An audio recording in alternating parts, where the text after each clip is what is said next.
What isn't there to love about farming? I enjoy the interaction with the animals probably the best.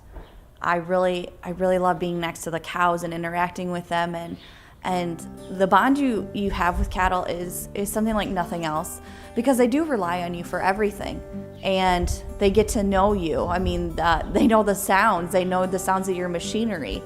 When Dad starts up the skid loader, they know that food's coming and they are ready for it. I enjoy almost every aspect of it. I don't like sorting cattle, and I don't like loading them on the semi to go away, but that's okay. I guess I really just enjoy cattle and really what they bring to this economy, and everything.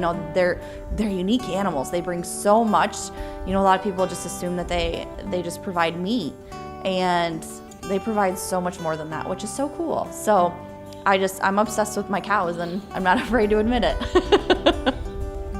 My dad has taught me so much about caring for cattle, and it's not just caring for cattle. My dad has the biggest heart I've ever seen in anyone, and he shows it in everything he does. And he is, not only has he instilled that in my sister and I, but we were on the farm and we were learning lessons the entire time.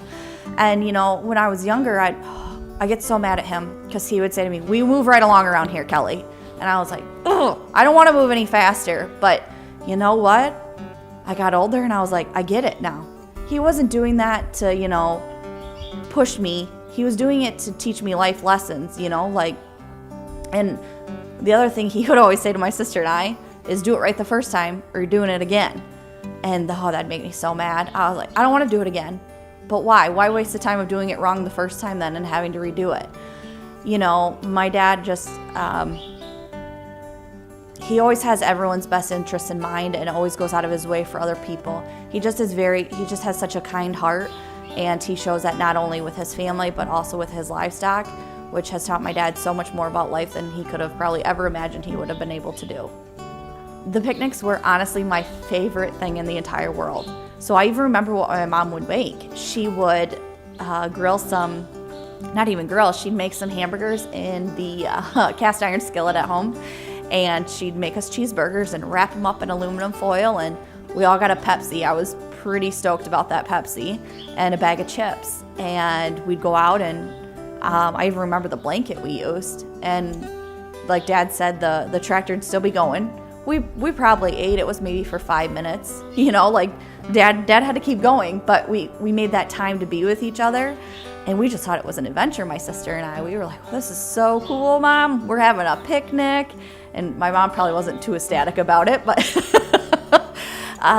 it was great to see, you got to see your dad and you got to have lunch with him, and it was just that little excitement of something new and exciting to do on the farm. And it was something my sister and I still remember to this day as just a wonderful family bonding moment that Mom and Dad made time, no matter what, to at least eat dinner with all of us. If I had a nugget of wisdom to share with the world, I would say never give up on your dreams and what you want to do, and never think it's impossible. You're going to have to work hard, and you're going to have to dedicate a lot of time to it, but it's worth it. It is so worth it in the end. And just never let others discourage you from achieving that goal, because you can do it. You just have to have the heart to do it.